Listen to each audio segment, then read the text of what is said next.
উত্থানের সংগ্রামী তরুণ আমাদের সকলের পরিচিত এবং গত 15 মাসে দেখেছেন যে জুলাই গণ অভ্যুত্থান পরবর্তী সময়েও জুলাইয়ের স্পিডকে ধারণ করে রাজপথে সবসময় যিনি জোরালোভাবে প্রতিবাদ করে গিয়েছেন, যে কোনো অন্যায় অনিয়মের বিরুদ্ধে সবসময় সোচ্চার ছিলেন আমাদের সহযোদ্ধা ওসমান হাদি গতকাল জুম্মার নামাজের পরে দুর্বৃত্তদের গুলিতে গুরুতর আহত হয়েছে।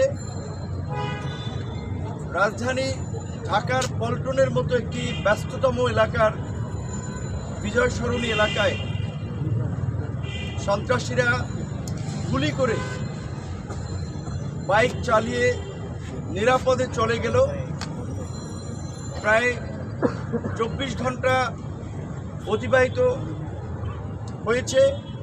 এখন পর্যন্ত আমরা এই ঘটনার সাথে কে বা কারা জড়িত তার খুব বেশি কোনো প্রমাণ আমরা এখন পর্যন্ত আইন শৃঙ্খলা বাহিনী কিংবা সরকারের মাধ্যমে জানতে পারি নাই। আমাদের ভাই হাদি খুব গুরুতর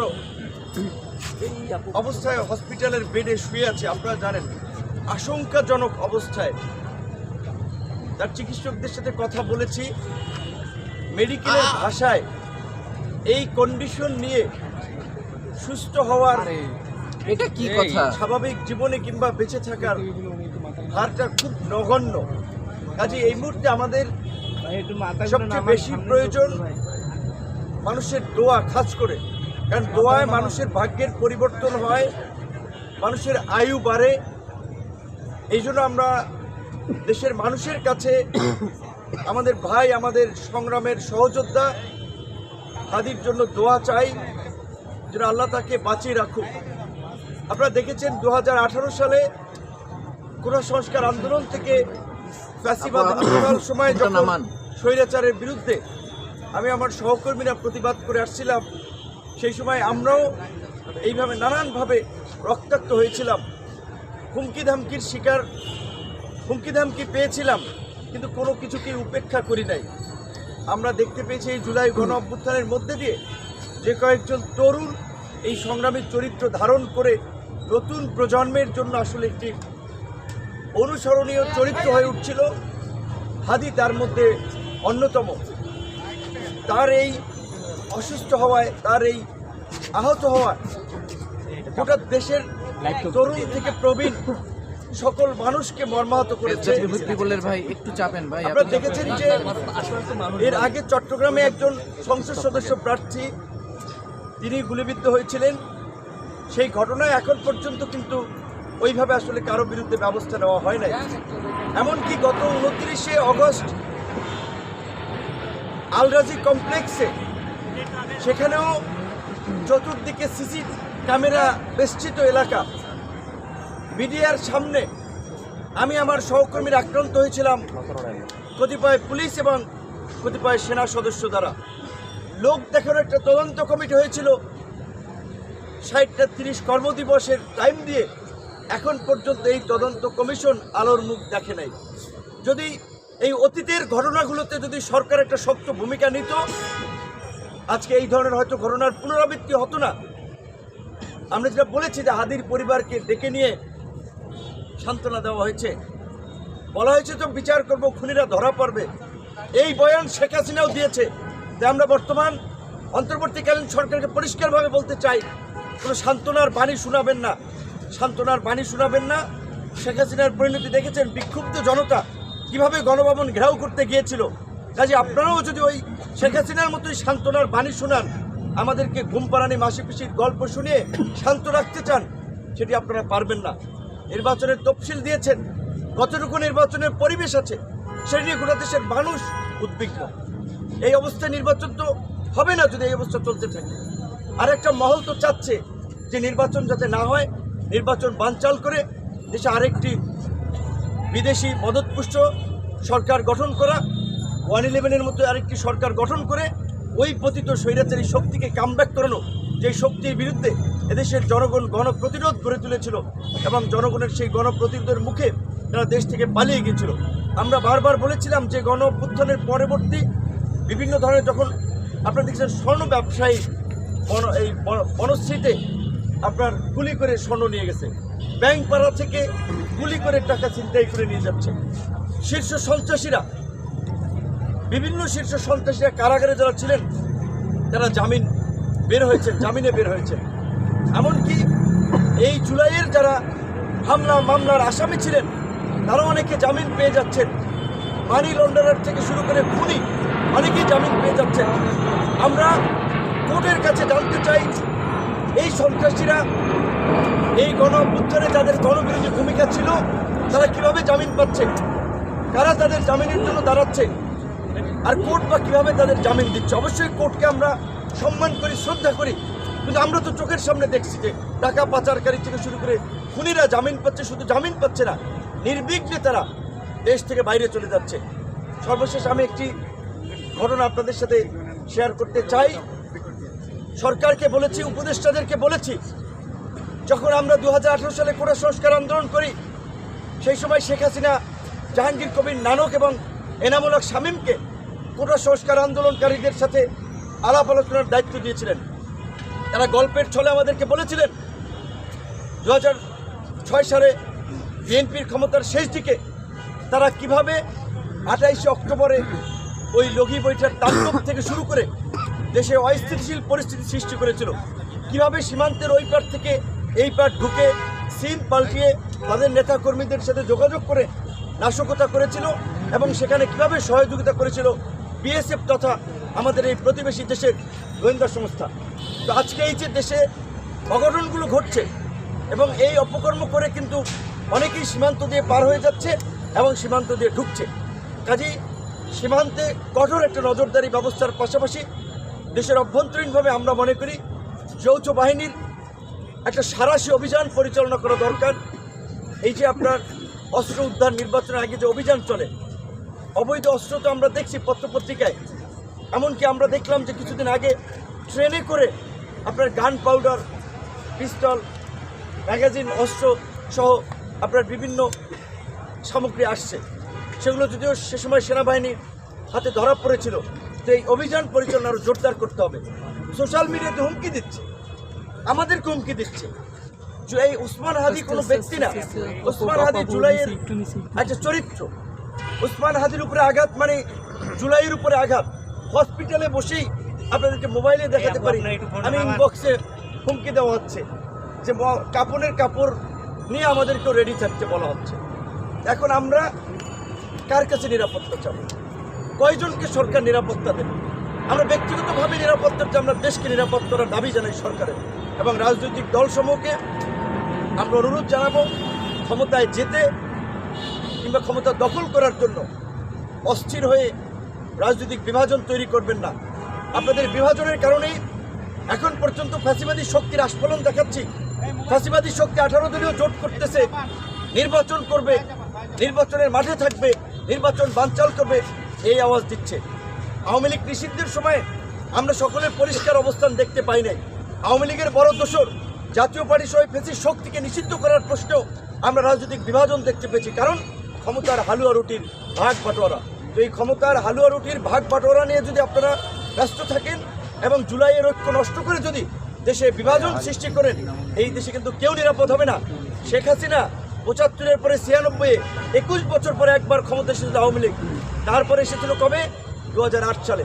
এসে কিন্তু দেখেছিলেন এই মুক্তিযুদ্ধের বিরোধিতার নামে কিভাবে একটি সাজানো বিচার ব্যবস্থার মাধ্যমে নিরীহ মানুষকে ফাঁসি দিয়েছিল, কিভাবে বিরোধী দলবিহীন বাংলাদেশে একটি একদলীয় শাসন ব্যবস্থা কায়েম করেছিল।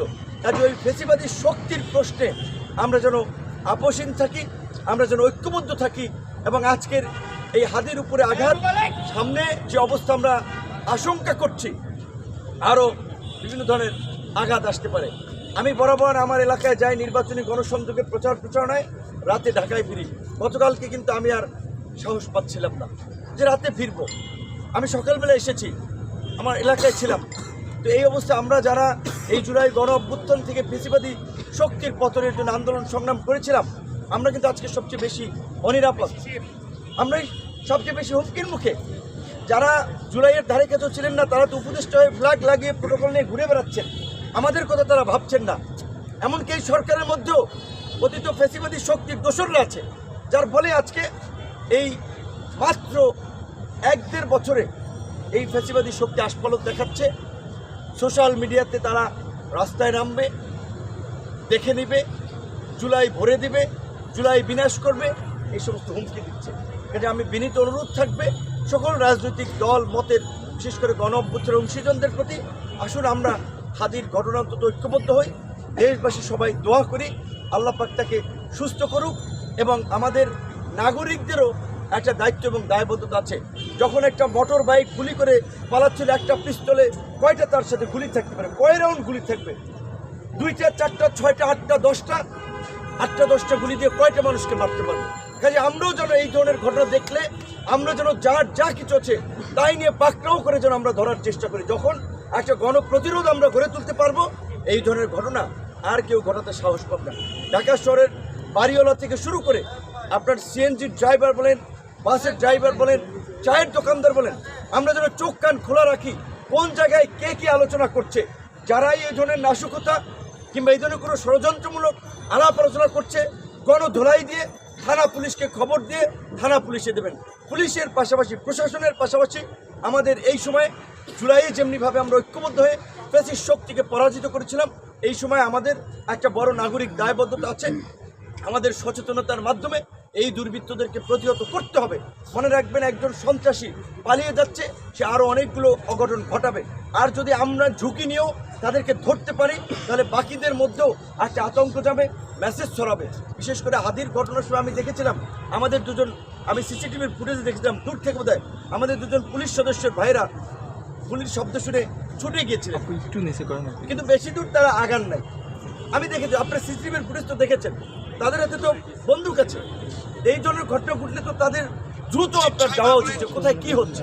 তো কাজে আইন শৃঙ্খলা বাহিনীর দায়িত্বে যারা আছেন তাদেরকে অবশ্যই সরকার সেইভাবে দিক নির্দেশনা দিবেন যেন তারা যে কোনো পরিস্থিতিতে একটা কঠোর ভূমিকা পালন করতে পারে, দায়িত্বশীল ভূমিকা পালন করতে পারে।